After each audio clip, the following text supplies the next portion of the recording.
Have you found the keys to unlock your best trip? On a Trafalgar tour, you unlock more than just the world. We give you the keys to discover real connections and one-of-a-kind experiences. It all starts with expert itineraries where everything is taken care of. With Trafalgar, your money goes further, and so do you. Unlock your best self.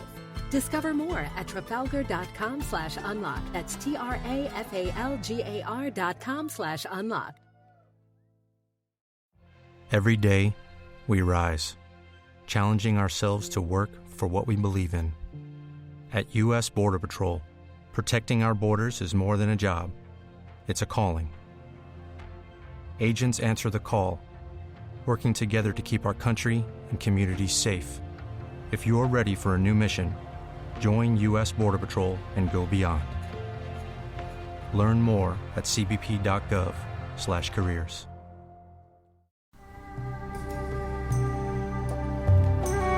Hi, I'm Scott Chesworth, and welcome to the Ancient World. Episode 21, For the Sake of Distant Days. Ashurbanipal turned 46 years old, coincidentally the same age I turned this past week, in 639 BC. For 30 years, he'd performed his duty to his people, his nation, and his god, by making war against Assyria's enemies and keeping the empire united, powerful, and secure. In the aftermath of Elam's destruction, he made a decision to devote the remainder of his life to a project he considered both a personal calling and, in a sense, an even higher duty. Preserving Neo-Assyrian primacy was certainly important, but preserving 2,500 years of Near Eastern history and culture? Well, that was something else entirely. Dark clouds were gathering on the horizon, and whether he knew it or not, the Assyrian king was Mesopotamia's last best hope for outlasting the changes to come. To understand the forces at work, we need to go all the way back to the Bronze Age collapse. During this chaotic period, Aramaic-speaking desert tribes had flooded into the region between the Tigris and Euphrates rivers, then slowly expanded toward the west. With the exception of the Kingdom of Aram-Damascus, the Aramaeans had never represented a potent military threat to the region, since they typically settled in rural areas and rarely sought political power in the urban centers of Mesopotamia. The real threat they posed was far more subtle and, in the long run, far more devastating. It was, strangely enough, the unprecedented popularity of their language. You can forgive the Assyrians for not recognizing the long-term implications of the widespread use of Aramaic throughout their empire. If Mesopotamian history, all 2.5 millennia of it, had taught one sure lesson, it was that every outsider who'd ever entered the region, as immigrant or conqueror, had either been driven off or fully subsumed into the dominant Sumerian-Akkadian culture. There was simply no precedent for a disorganized group spreading any aspect of its culture, be it language, religion, or anything else, from the bottom up until it grew powerful enough to permeate the entire region. With the Aramaic language, two novel factors were at play. The first was the unprecedented growth of the Neo-Assyrian Empire, which had swallowed up entire nations and peoples whole. In particular, Tiglath-Pileser III's conquest and incorporation of the lands of Aram in the mid-8th century BC created a situation where the primary language of the majority of the empire's citizens changed over a relatively short amount of time, from Akkadian to Aramaic.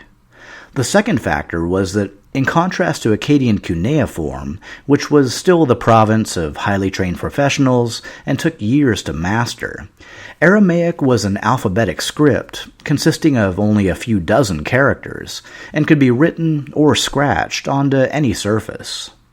This ease of use enabled widespread literacy, and soon the Aramaic language began making implicit demands on the rigid structures of Neo-Assyrian power. Communicating effectively with a population of mainly Aramaic speakers meant that scribes and officials needed to become bilingual. During the 7th century BC, reliefs began to depict scribes in pairs.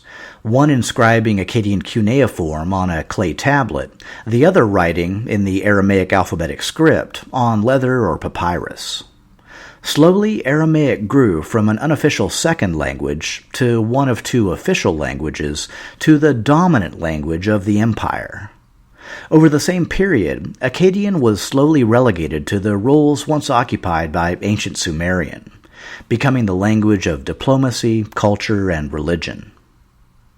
When you combine the ascendancy of Aramaic with the perishable organic materials on which it was typically written, you begin to grasp the magnitude of the problem.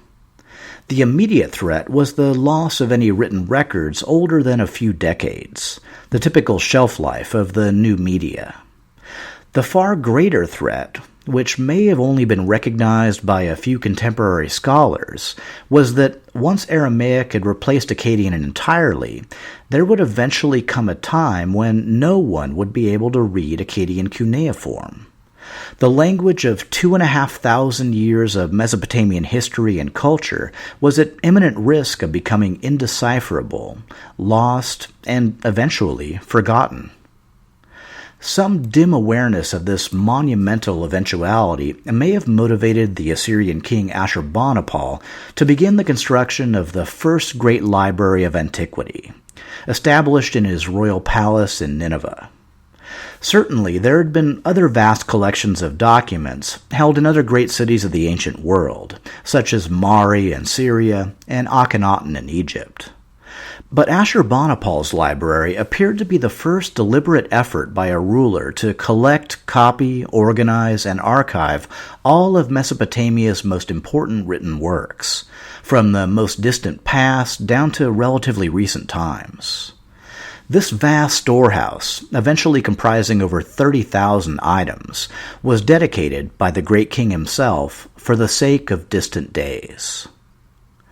While the drive to preserve the heritage of the past was clearly a strong motivator, Ashurbanipal was also influenced by something much more basic, a love of reading.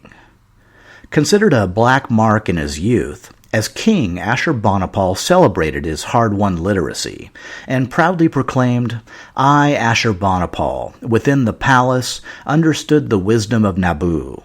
All the art of writing, of every kind, I made myself the master of them all.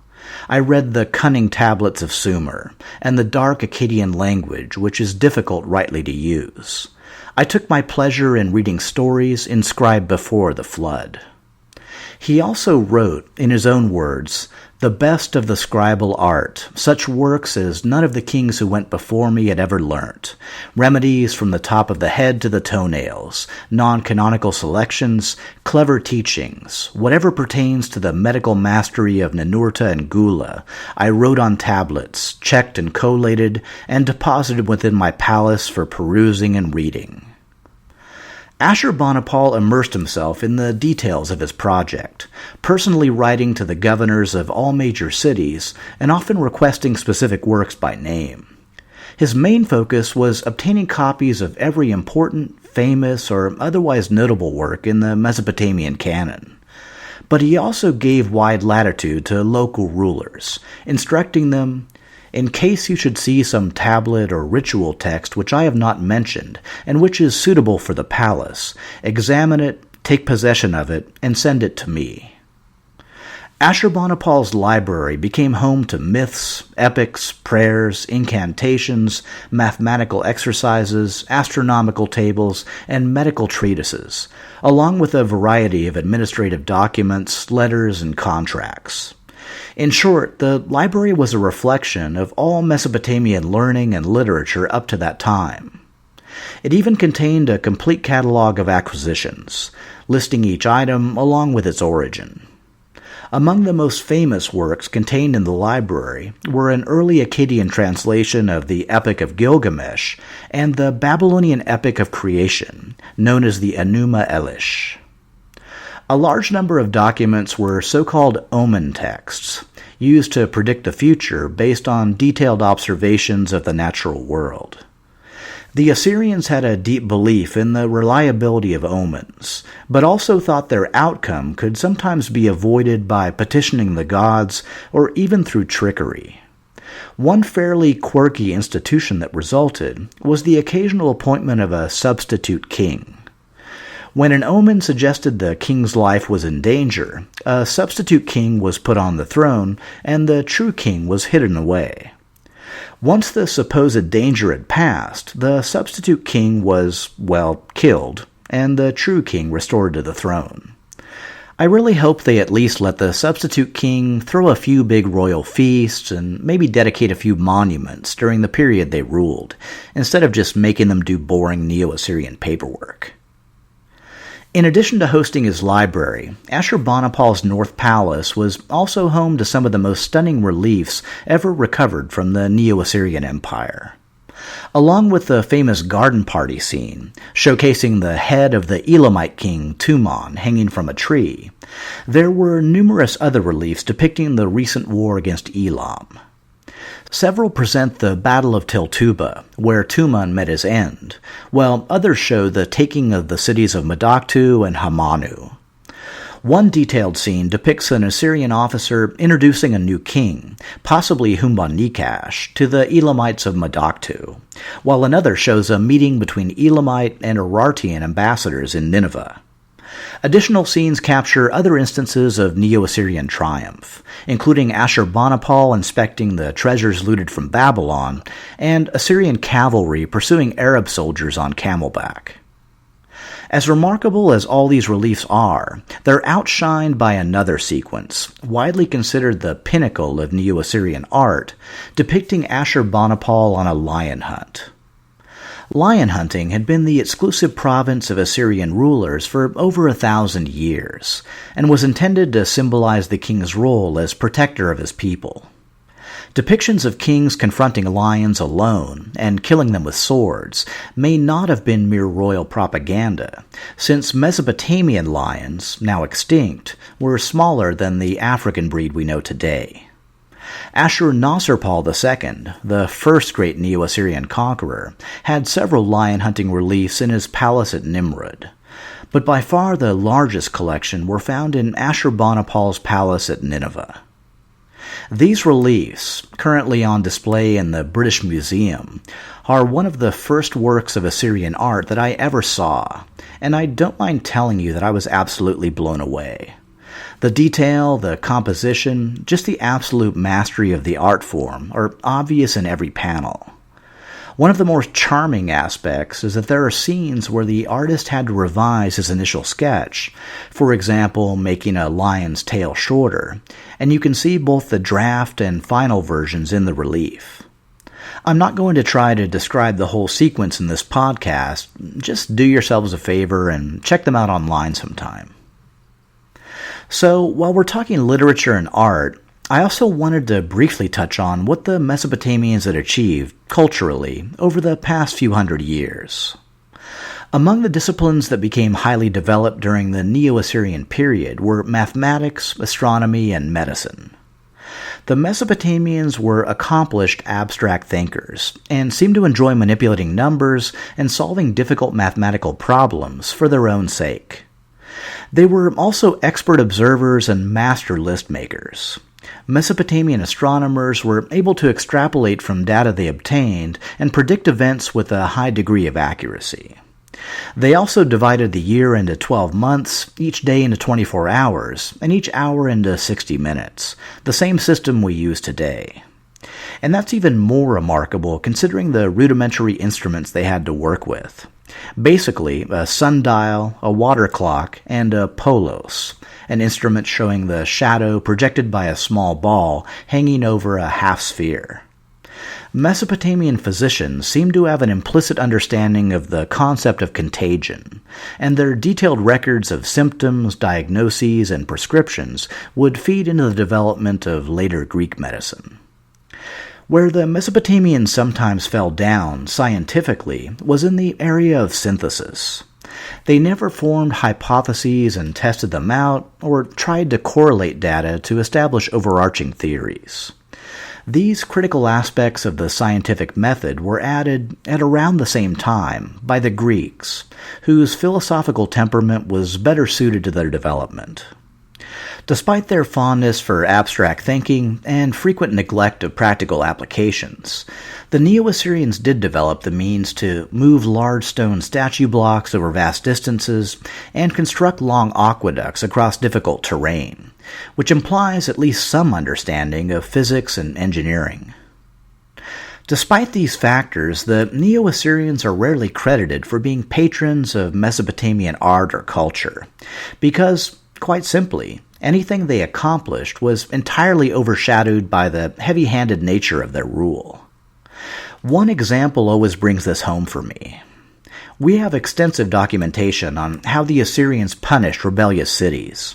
Wholesale slaughter, mass deportation, and horrific mutilations were all common. And yet, how many times during this podcast have you heard about people rising up to challenge Neo-Assyrian rule? Were all these people just insanely brave or fiercely independent? Was life just incredibly cheap back then? Or was the nature of Neo-Assyrian rule just so brutal, so absolutely intolerable, that almost any other option seemed preferable? How many episodes have we been through now where a Neo-Assyrian ruler conquered this, then looted that, then crushed this rebellion, then destroyed this enemy army, then deported this population from one end of the empire to the other? I admit, even to me, sometimes it seemed like I should have retitled this podcast series Neo-Assyria and the People They Conquered. I was somewhat familiar with the Assyrians when I started work on this series, but what I really didn't have an appreciation for was the combination of how long they ruled, how many advanced societies they dominated, and how consistently brutal their tactics were. When it comes right down to it, the nature of Neo-Assyrian rule was perfectly summed up in the infamous credo of the Roman Emperor Caligula, Oderant dum metuant, let them hate so long as they fear. Of course, the main question is, how long can an empire built on that foundation endure? Turns out the answer is about 300 years. Just like the Bronze Age collapse, it started with radio silence. The last royal inscription left by Ashurbanipal is dated to 639 BC, the same year as his famous triumph. The last reference to him in an administrative document is dated to 631 BC. We know almost nothing for certain about the 8 years in between. For an enormous empire with a well-developed bureaucracy, this was not a good sign.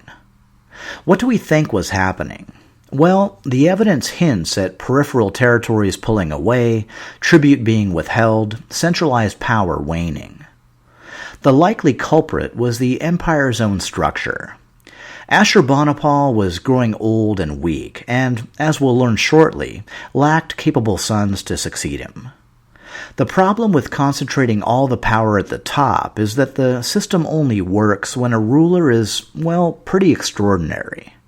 For decades, Ashurbanipal had met, even exceeded, this high standard, but he would be the last Neo-Assyrian king to do so.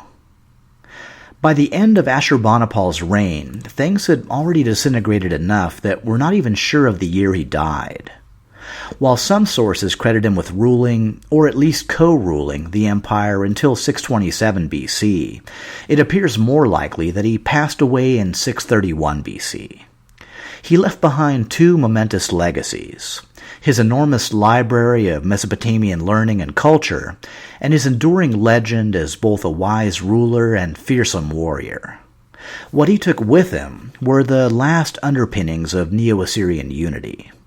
Without his strength to hold the empire together, everything, everywhere, very quickly went to hell. It isn't until 616 BC that a detailed Babylonian chronicle picks up the historical threads.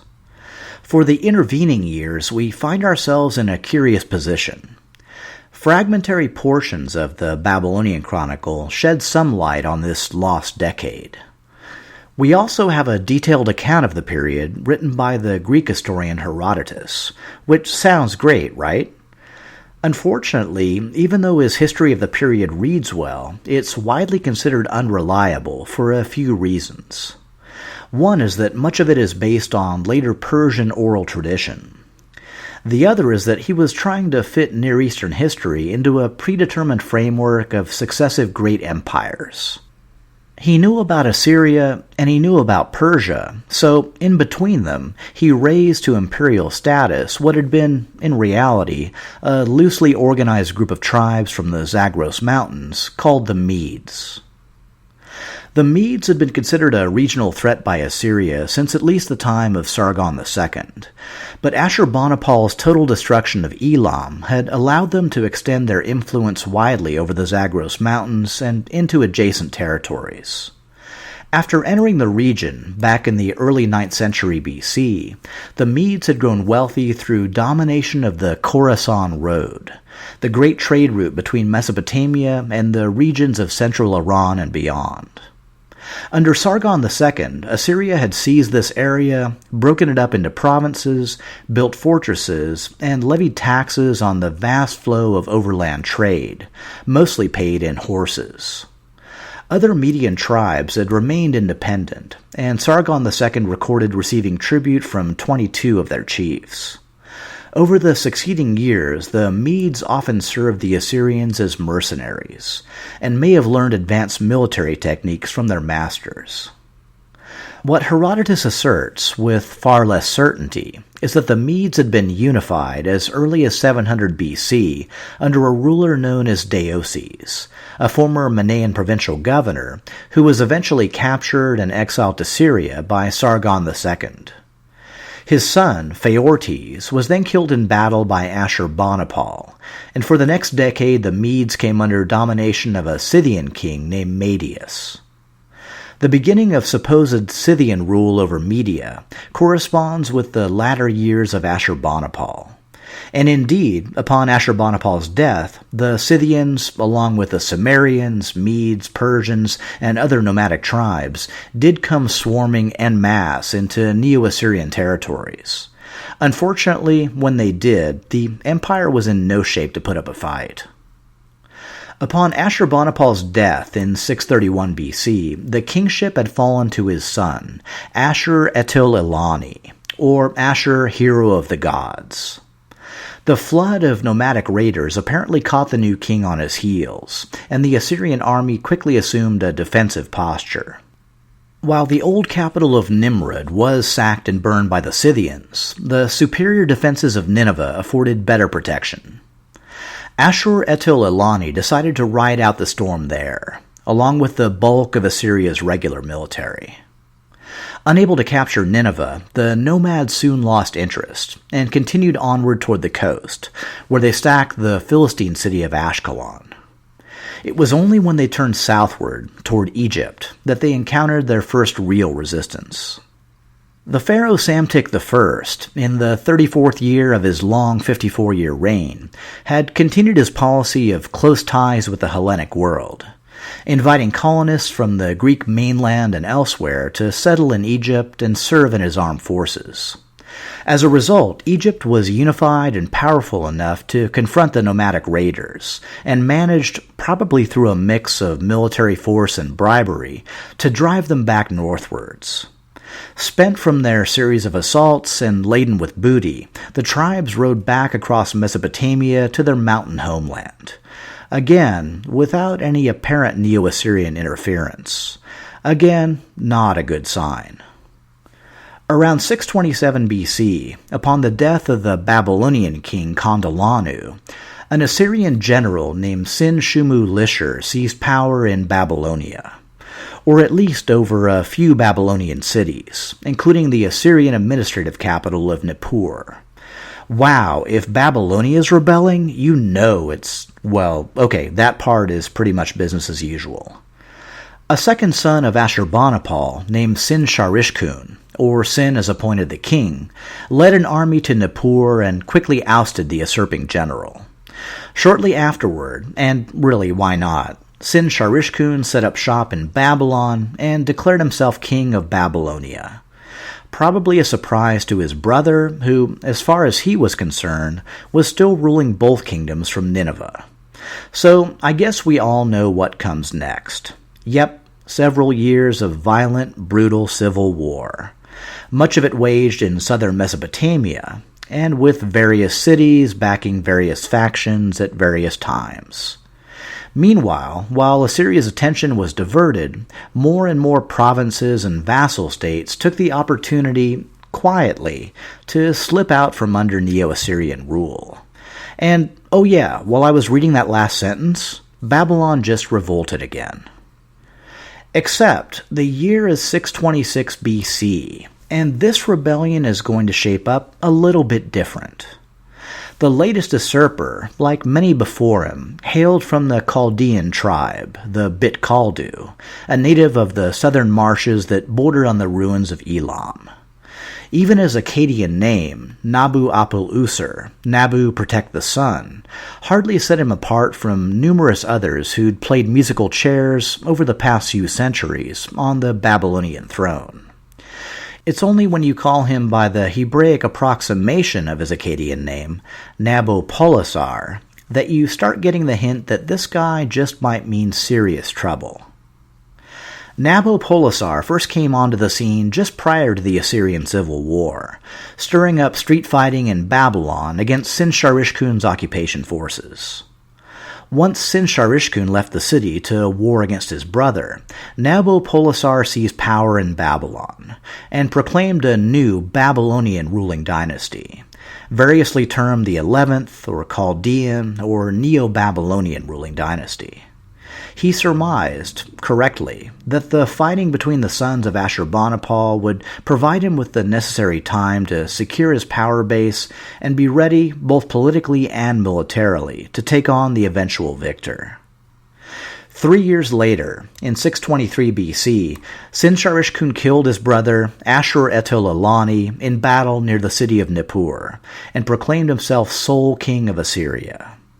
Like his brother before him, he also claimed dominion over Babylonia, and immediately set his sights on the Chaldean usurper. Just as he was preparing to strike, a major revolt in Assyria drew Sin-Sharishkun's armies back north. For the next 6 years, the Assyrian king was forced to divide his attention, energy, and resources between quelling rebellions at home and countering Nabopolassar's designs in Babylonia. Constant warfare raged across Mesopotamia, and the general anarchy was reflected in the almost total lack of records from the period. By 616 BC, Sin-Sharishkun had managed to reassert control over core Assyrian territories. However, he'd mostly failed in containing Nabopolassar, who'd gone on to capture the important city of Nippur and was now in firm control of the lands of Sumer and Akkad. With his armies depleted from a decade of brutal warfare, Sin-Sharishkun had little hope of forcibly dislodging the Chaldean usurper. He may have planned for an extended stalemate, giving him time enough to rebuild the armies of Assur for yet another assault on the rebellious southern kingdom. Unfortunately, the Chaldean king also had plans of his own. Marching up the Euphrates, Nabopolassar attacked and besieged the major Assyrian cities of Arapha and Assur. The assault, though ultimately unsuccessful, was enough to seriously spook the Assyrian king. In an unprecedented move, and a clear sign of the desperation of the times, Sin-Sharishkun put out diplomatic feelers for an alliance with Assyria's old enemy, Egypt. Even more surprisingly, the pharaoh Psamtik accepted the proposal. Egypt had apparently been unnerved by the recent Scythian invasion, and was also concerned about threatening moves by another growing regional power, the Medes. Under their latest ruler, Cyaxares, the Medes had driven the Scythians from the Median capital of Ecbatana, reorganized and modernized their army, and declared themselves free from all foreign domination. Still more a collection of tribes than a unified state, the Medes had likely elevated Cyaxares, known as Umak Ishtar to the Assyrians, to a position of leadership based on his exceptional military skill.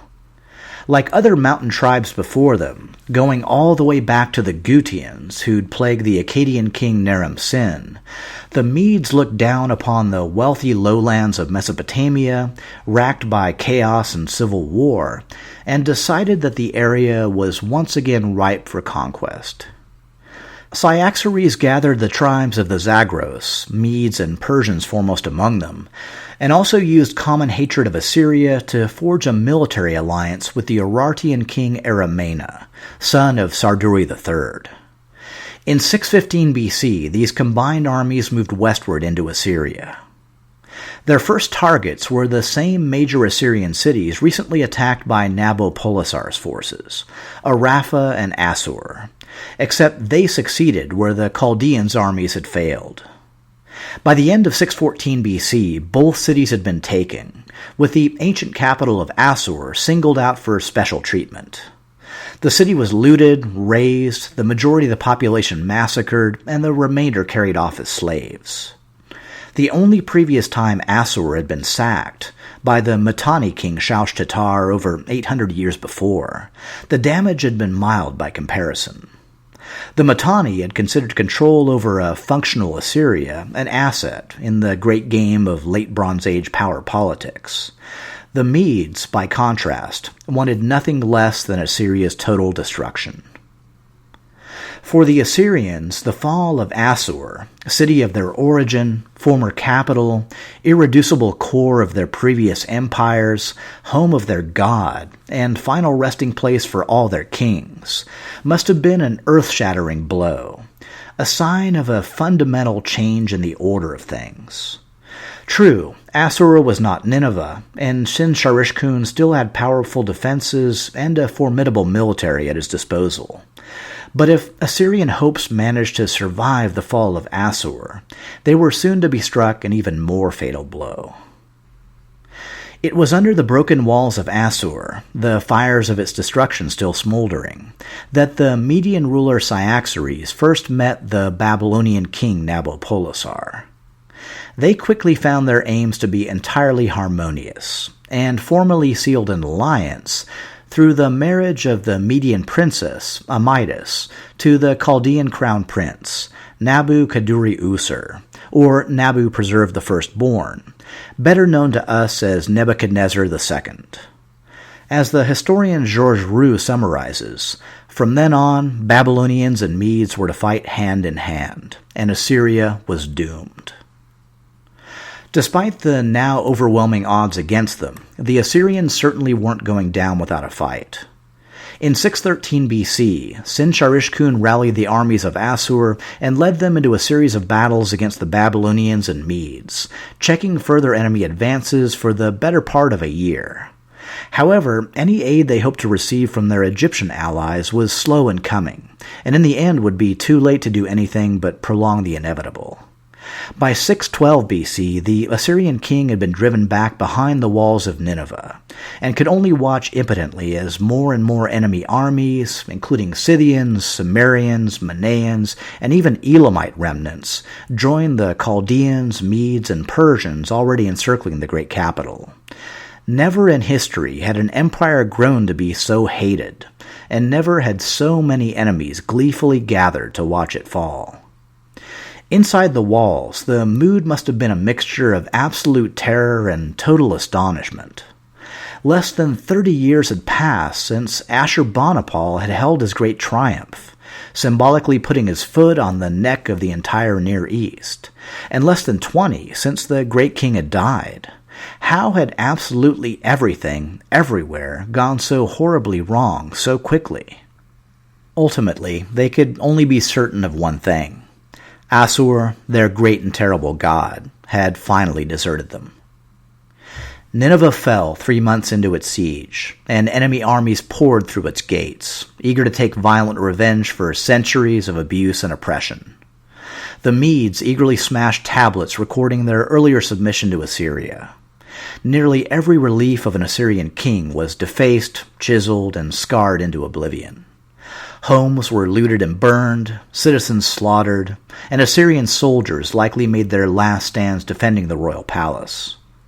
They were joined there by their king, Sin-Shar-ishkun, last surviving son of Ashurbanipal and final heir to the great rulers of the Neo-Assyrian Empire.